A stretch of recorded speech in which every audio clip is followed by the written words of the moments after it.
বার্তা এক নজর।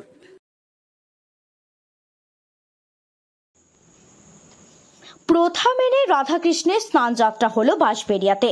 জগন্নাথ দেবের স্নানযাত্রা হুগলি জেলার বাঁশবেড়িয়া রথতলা সন্তান সংঘে তাদের নিজস্ব মন্দিরে হয়ে গেল রাধাকৃষ্ণের স্নানযাত্রা।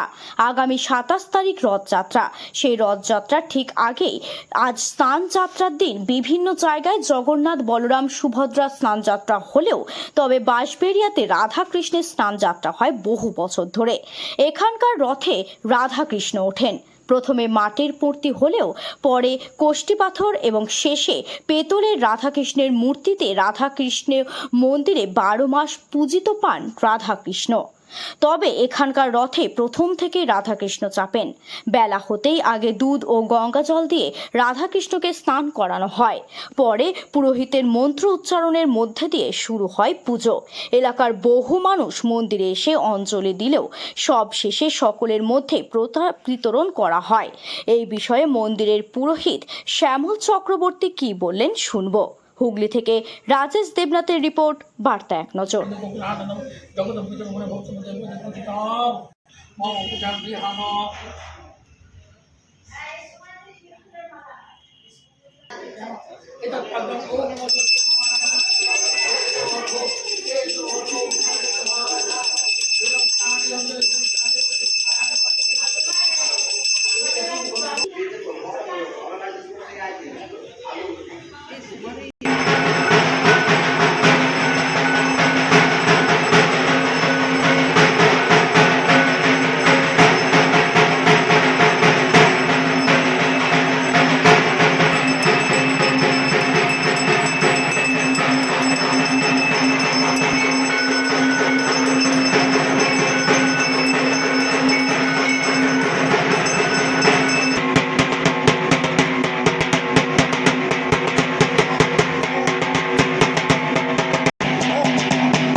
আজ জগন্নাথ দেবের স্নানযাত্রা।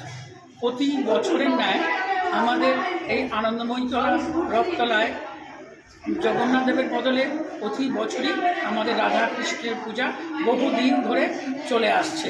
আমাদের প্রথমে সকালবেলায় রাধাকৃষ্ণের বিগ্রহকে দুধ গঙ্গা জল দিয়ে স্নান করা হয়। তারপরে তাকে সাজিয়ে মাল্য নিবেদন করে এখানে বসানো হয়। তারপর বহু ভক্তের সমাগম হয়। এখানে পূর্ণিমার পুজো শুরু হয় এবং প্রসাদ বিলি করা হয়। এবং প্রতি বছরের ন্যায় এবছরেও আমাদের রথে এই রাধাকৃষ্ণই অধিষ্ঠান করেন। এই রাধাকৃষ্ণ বহুদিন ধরে রথে আমাদের অধিষ্ঠান করে আসছেন।